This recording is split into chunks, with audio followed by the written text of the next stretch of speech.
Hey everybody, it's Ron from Pick Dawgz, and this is Ron's Rundown. We're going to go over the MLB games scheduled for Thursday, May 11th, 2023.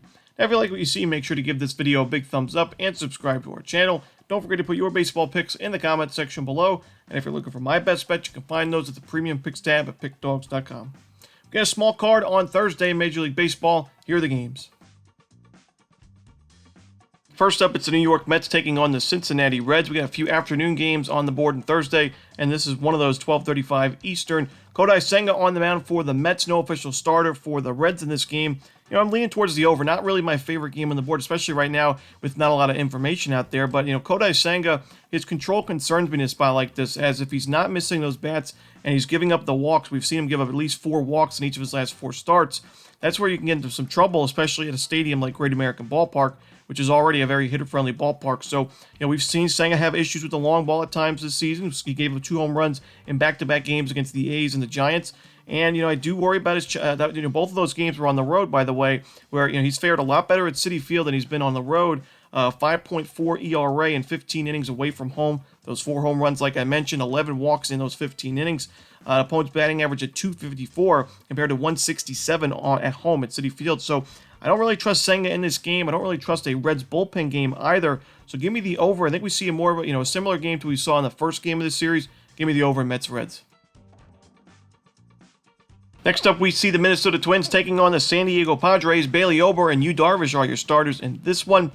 Bailey Ober's been pitching very well to start this season. He's got 18 and a third innings of 2-run ball, give him a .98 ERA and a .87 WHIP. However, when you look at the teams that he played in those games, 2 starts at home against the Nationals and the Royals, and then a start at Cleveland, not necessarily the toughest of lineups. And the Padres, although they've been inconsistent offensively, I think they're making improvements against right-handed pitchers especially. Their walk rate is way up. It's an 11% right now, 11.3% in the last 2 weeks, 4th best in baseball. And their team OPS is in the top 15 as well against right-handers. So, I do think this is going to be the toughest spot for the season so far for Bailey Ober. And Yu Darvish on the other side, although his numbers not as strong on the road as they are at home, a guy that can still miss a lot of bats. He earns plenty of strikeouts. And the Twins have had some issues with strikeouts against right-handed pitchers this season. And in the last 2 weeks, a 26.4% strikeout rate is 4th highest in the league. I'm going to lean towards the under in San Diego on the money line in this one.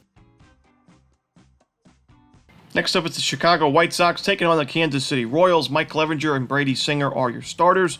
2 guys I don't really trust in this game too much, but I will say Brady Singer's got better strikeout stuff, and the Royals have better numbers against right-handed pitchers in the last couple of weeks. So for me, that's the difference maker at a pretty solid price with Kansas City. Both of these bullpens have struggled, and both of these lineups have been inconsistent. But in the last 2 weeks, Kansas City is top 10 in baseball in team OPS against right-handed pitchers. They're also top 10 in isolated power. So, Mike Clevenger, he's struggled this year with his control. His strikeout numbers are down, only 33 Ks in 35 and a third innings. He's given up at least 1 home run in each of his last 4 starts. I think he struggles here, and although Brady Singer could certainly give up a home run or 2 in this start and struggle himself, I still think he's the better option here with the better lineup as well. So give me the Kansas City Royals at home on the money line. Next up, we see the Tampa Bay Rays taking on the New York Yankees. Drew Rasmussen and Domingo Germán are your starters. I like the Yankees in this matchup. Their bats really woke up this series against the A's. They scored 10 runs on Tuesday, 11 runs on Wednesday.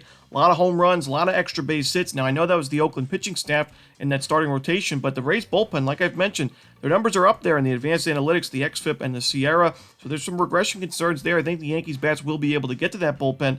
And even though I think Rasmussen is the better starting pitcher in this matchup, Domingo Germán pitches better at home. Rasmussen also pitches better at home, so he has the unfortunate spot to be pitching at Yankee Stadium here. Like I said, the Yankees' bullpen is better. That's rested. They only had to use 2 relievers in the win on Wednesday. And I just think overall this is not the best spot to be in for Tampa Bay, a team that plays much better at Tropicana Field, a team that also struggled mightily with runners in scoring position in that series against the Orioles this week. So give me the New York Yankees on the money line in Game 1 of this one. Next up, we see the San Francisco Giants taking on the Arizona Diamondbacks. We're going to see Alex Cobb and Tommy Henry on the mound in this one.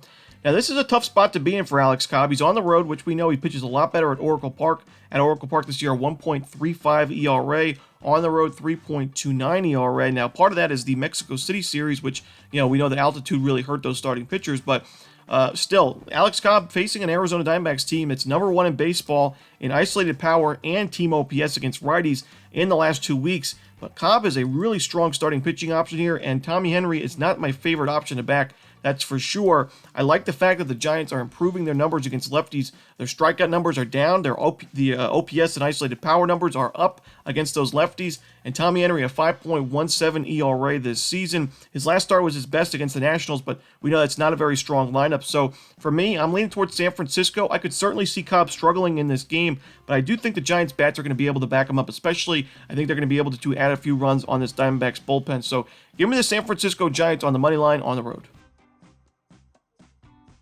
And the final game for Thursday's card in Major League Baseball, it's the Texas Rangers and the Oakland Athletics.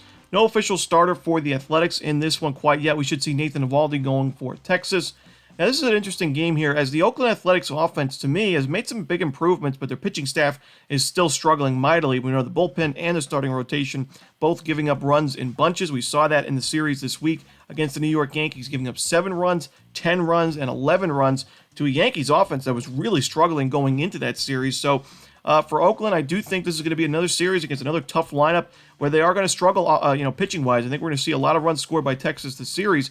However, when you look at the numbers for the Athletics against lefties and righties in the last couple of weeks, they've certainly made some improvements. They're number 12 in baseball. The Oakland A's are in team OPS against righties, and number 10 in baseball in isolated power. So yes, this team's striking out quite a bit, but they're hitting some home runs. They're getting on base via the walk and the base hit. So I think we're going to see a high-scoring game here. Nathan Eovaldi, when you look at the numbers on paper, he's got a solid ERA at 3.22. His xFIP and FIP are not too shabby either, but when you look at the eye test for me, he's leaving a lot of pitches down the middle of the zone. He has not given up a home run in 4 games, which is good to see, and he's been able to miss some bats. But I still think Oakland's going to be able to get to him for a few runs. I think the Rangers do the rest of the damage in this game for us. So give me the over in Texas-Oakland 10 tonight. And that's it. Those are the games for Thursday in baseball. Hope you enjoyed this video. If you did, don't forget to hit that like button and subscribe. And don't forget to put your baseball picks in the comment section below. Again, if you're looking for my best bets, you can find those at Pick Dawgz Premium. As always, this is Ron Romanelli. Good luck.